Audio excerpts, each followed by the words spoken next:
మొత్తానికి అయితే ఇంటర్మీడియట్ అయిపోయిన తర్వాత కొన్ని రోజుల్లోనే ఎంసెట్ కూడా రాయబోతున్నాం. అసలు ఎంసెట్ ఎంత ఇంపార్టెంట్ మన లైఫ్లో అంటే చాలా ఇంపార్టెంట్. ఎందుకంటే ఎంసెట్ ర్యాంక్ వల్లనే మన కాలేజ్ డిసైడ్ అవుతుంది. సో ఈ ర్యాంక్ ఎంత ఉండాలి, మనకి 10,000 లోపు ర్యాంక్ రావాలంటే ఎన్ని మార్క్స్ రావాలి? ఎస్, 75 నుంచి 80+ మార్క్స్ వస్తే మనకు ఆల్మోస్ట్ 10,000 to 20,000 లోపు ర్యాంక్ వస్తుంది. ఎప్పుడైతే ఈ 10,000 to 10,000 లోపు కనుక ర్యాంక్ వస్తే మనము ఒక మంచి కాలేజ్ ఫీ రియంబర్స్మెంట్ అన్నీ కూడా పొందొచ్చు.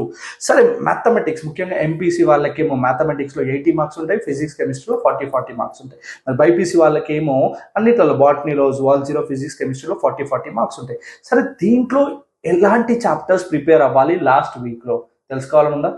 డోంట్ వరీ, నాకు మెసేజ్ చేయండి, డిఎం చేయండి.